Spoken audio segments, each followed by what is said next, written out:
ഇതാണ് Dutch symmetry. Fort കൊച്ചിയുടെ ചരിത്രം ഉറങ്ങുന്നിടം.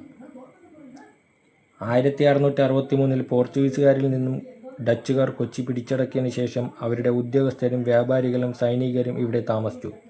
സ്വന്തം നാട്ടിൽ നിന്നും ആയിരക്കണക്കിന് കിലോമീറ്റർ അകലെ ജീവിച്ചിരുന്ന ഇവരിൽ മരണമടഞ്ഞവരെ സംസ്കരിക്കാൻ 1724 ഈ ഡച്ച് സിമിട്രി സ്ഥാപിക്കപ്പെട്ടു.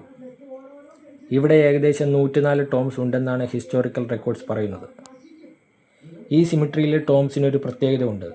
എന്തെന്നാൽ ഈ ടോംസിന് ഒന്നിനും തന്നെ ക്രോസ് ഇല്ല. ഡച്ച് ആളുകൾ മോസ്റ്റ്ലി പ്രൊട്ടസ്റ്റന്റ് ക്രിസ്ത്യൻസ് ആയിരുന്നു. അതുകൊണ്ട് പല ഗ്രേവ്സിലും വലിയ ക്രോസ് വെക്കാതെ പേരും ഇൻസ്ക്രിപ്ഷൻസും മാത്രമേ അവർ കൊടുത്തിരുന്നുള്ളൂ. ഡച്ച് സിമിട്രിയുടെ അകത്ത് സാധാരണ വിസിറ്റേഴ്സിനെ പ്രവേശിപ്പിക്കാത്തത് മെയിൻലി പ്രിസർവേഷൻ കാരണങ്ങളാലാണ്. ഈ സിമിട്രിക്ക് 300 വർഷത്തിലധികം പഴക്കമുണ്ട്. ഡച്ച് സിമിട്രി ഇപ്പോൾ മെയിൻറ്റെയിൻ ചെയ്യുന്നത് ചർച്ച് ഓഫ് സൗത്ത് ഇന്ത്യയാണ്.